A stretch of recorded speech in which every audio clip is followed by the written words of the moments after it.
You know, the biggest change I've seen in Congress is Israel literally owned Congress. You understand that 10 years ago, 15 years ago.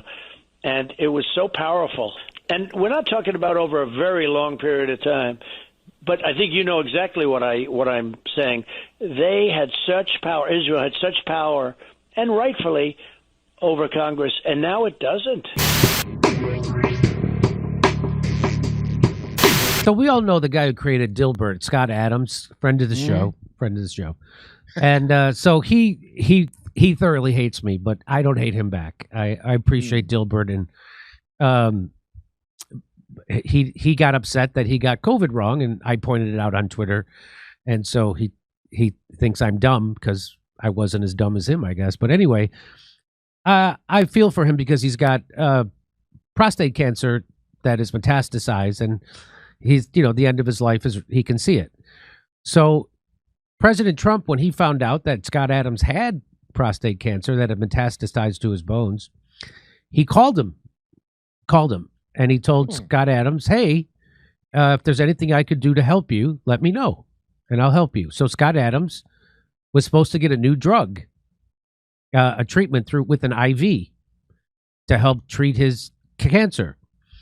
And if he doesn't get it soon, he's fading fast. And if he doesn't get it soon, he's going to die sooner. So he tweeted this out. This was on November 2nd. On Monday, I will ask President Trump via Twitter to help save my life. He offered to help me if I needed it. I need it. As many of you know, I have metastasized prostate cancer. My healthcare provider, Kaiser of Northern California, has approved my application to receive a newly FDA-approved drug called Pluvicto. But they have dropped the ball in scheduling the brief IV to administer it, and I can't seem to fix that. So he's supposed to get this treatment, and they have a scheduling problem, or they screwed up the scheduling, and I guess he can't get back on the schedule. And so he literally asked the president of the United States to intervene on my behalf with Kaiser of Northern California, which is a healthcare provider in California. It means Caesar, Jimmy. Caesar, yes. I am declining fast. I will ask President Trump if he can get Kaiser of Northern California to respond and schedule it for Monday, meaning today. That will give me a fighting chance to stick around on this planet a little bit longer. It's not a cure, but it does give good results to many people. And I hope he gets that treatment. I hope Scott Adams gets that treatment. Mm-hmm. I don't wish ill on Scott Adams at all. RFK, boom. Scott, how do I reach you? The president wants to help. Well, the president already has his number because the president called him and offered to help him when he found out he had cancer. So the president has... It's amazing what he's doing for one guy. So someone named Chamath Palihapita says, just connected you guys via text. Oh, so, yeah, he's like Timu Vivek Pastrami. Oh, so this guy has both their numbers, so he just texted them both. Okay. There it is. On it. Donald Trump retweets him. On it. Nice. Now, this is a nice thing for Trump to do. It's nice for RFK to do. I want Scott Adams to get his cancer treatment, no doubt. Not the rest of you. Blah, blah, there it is. Since the drug was first approved by the FDA in 2022, Kaiser's doctors have treated more than 150 patients with it. We know this drug and this disease, Kaiser Permanente said. And Kaiser Permanente said that Adams' oncology team was working closely with him. And next steps are, so they're getting on it.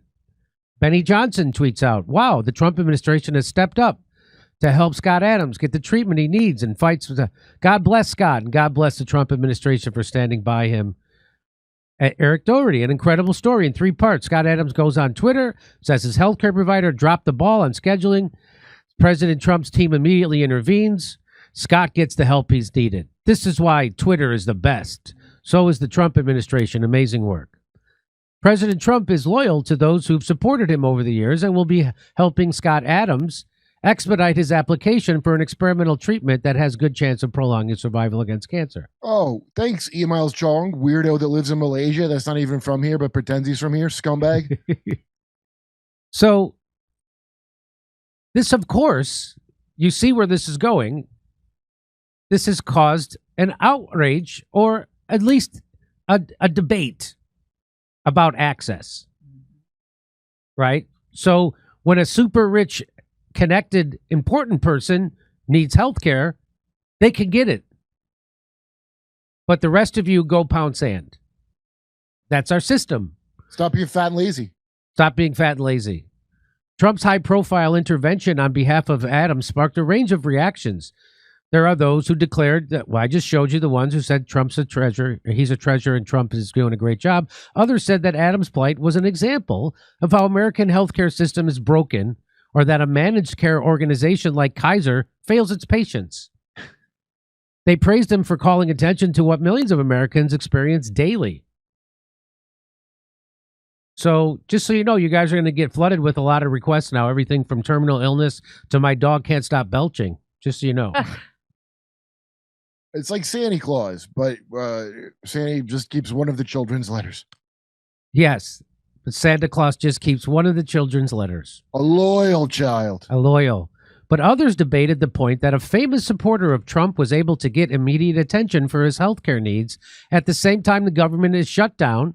The Trump administration proposed cutting more than $360 million from cancer research, and the Republican Party wants to slash $1 trillion from Medicaid and the Affordable Care Act. That's why the government shut down right now, over health care. Am I wrong about this? That's what this is about. Even the super rich guy had to tweet out an SOS just to get even a super rich guy in America, yeah, when he needs treatment for his cancer, has to tweet out an SOS so someone can help him. That's what a how PR coup from the Trump administration. That's how screwed up our healthcare system is. Best country in the world, Jimmy. Best healthcare in the world. And by the way, nobody has a plan to fix it. Nobody. Obamacare was horrible. It was a giveaway to big pharma and health insurance companies, which is why everybody's healthcare spending skyrocketed.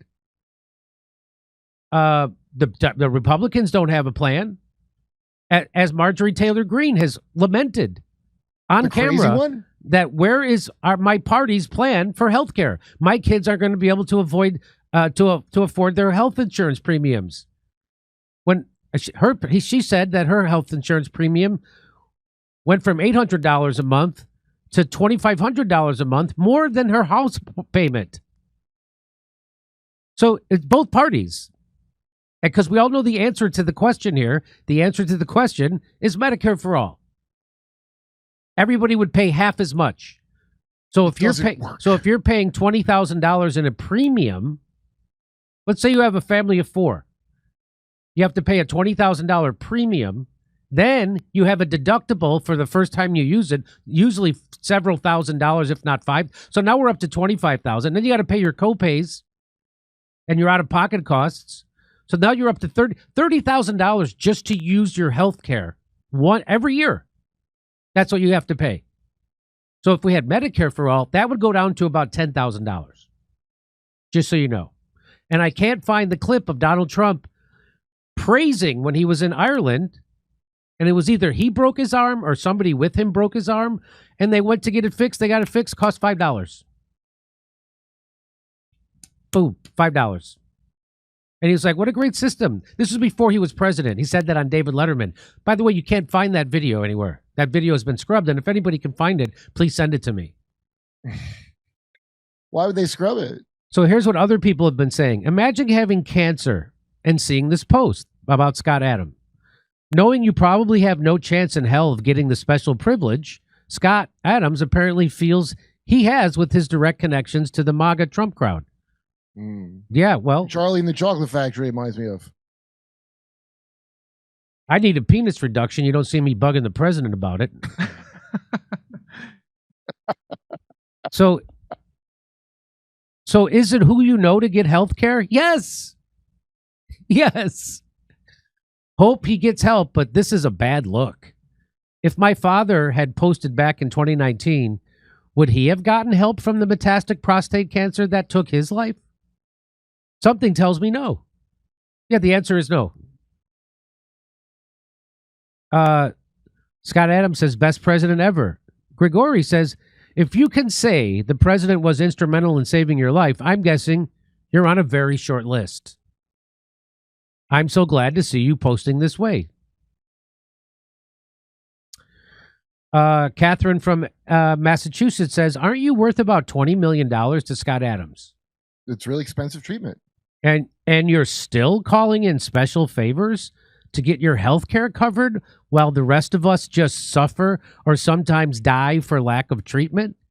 Maybe consider using your platform to call for reform for our broken for-profit healthcare system. No kidding. Instead of just calling in favors for yourself. I think I would do both. I would definitely call in a personal favor if it was me. I do not begrudge Scott Adams for calling in a personal favor to help extend his life with the cancer treatment. But maybe after you're alive, mention something about it. I know right now you don't want to say nothing because you don't want the treatment to stop. You might have to pay out of pocket.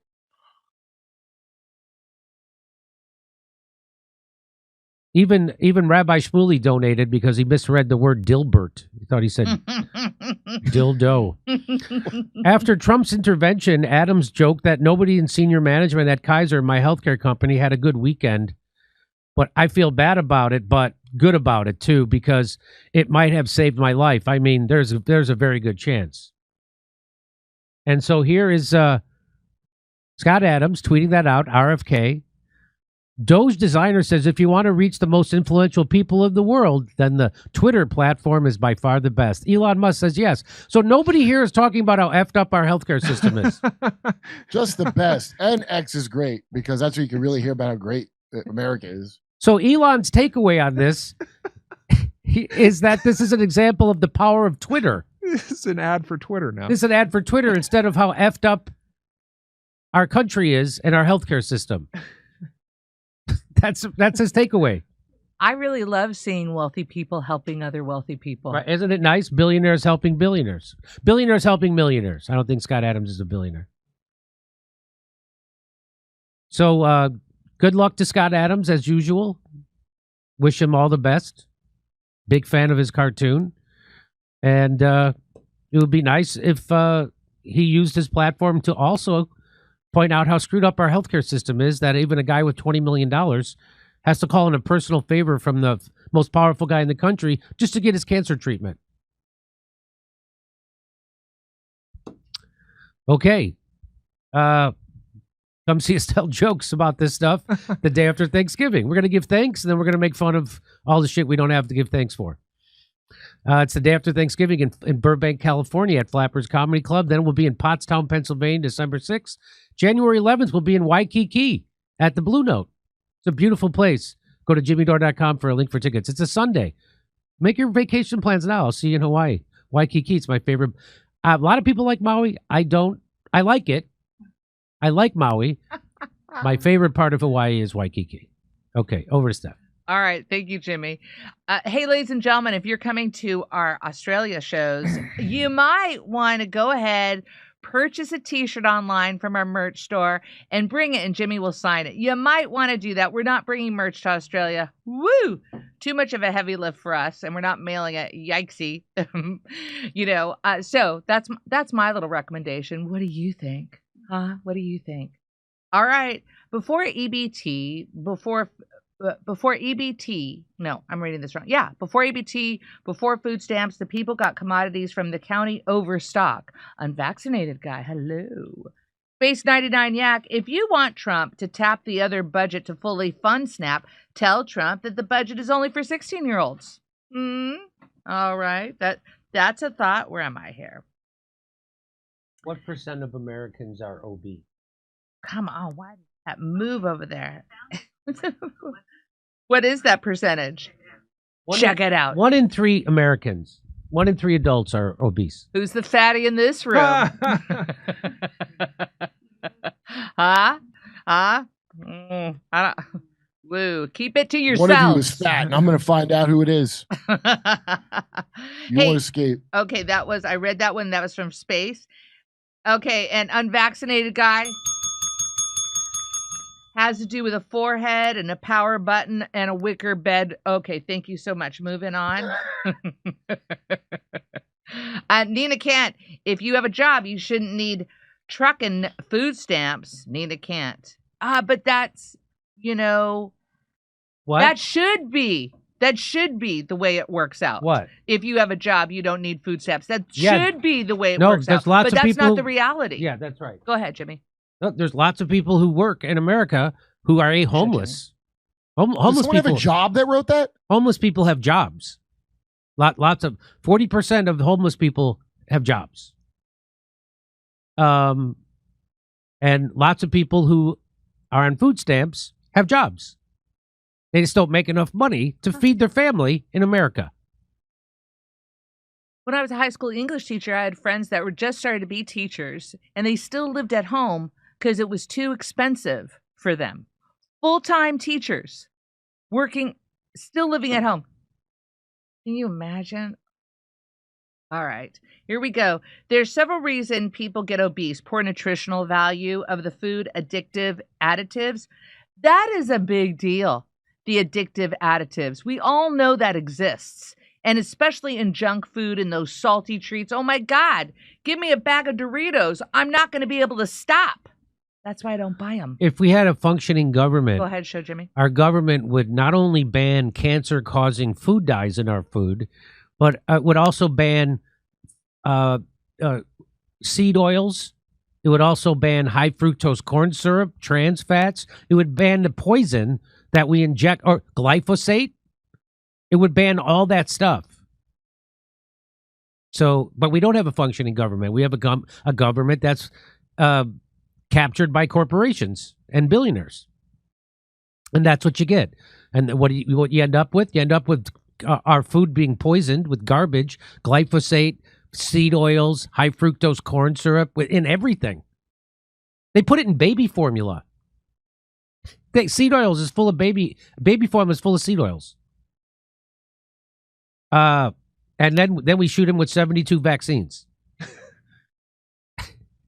And that's not because we care about people. That's because it's a big profit margin for vaccines. That's all that is. And if you think otherwise, you've been propagandized, just like you were propagandized to think ivermectin is horse paste and hydroxychloroquine is fish tank cleaner, instead of what they are, miracle drugs that are on the WHO list of essential medicines that have saved billions of lives. But that's how strong propaganda is. People to this day still call ivermectin horse paste. Okay, over to Steph. Okay, I'm going to go back, Vianticus, because you got us chit-chatting. There's several reasons people get obese. Poor nutritional value of the food, addictive additives, stress and uncertainty, long stretches between meals, and so on. What's it called? Food deserts, where all you can find are, fast food and no supermarkets. And how many supermarkets in your area have been shut down? Everything's a scam. Everything's a lie. Everything's hypocrisy. So I don't comply. I wanted to make you wait for it. Thank you so much for making me wait for it. Wait a minute. Clown World Death Circus. Message received, amigo. Let them eat cake. Guillotines, anyone? Yes. Can you imagine? People would go cuckoo. Is it okay? Shishi Gashira? Message received. That's Jim.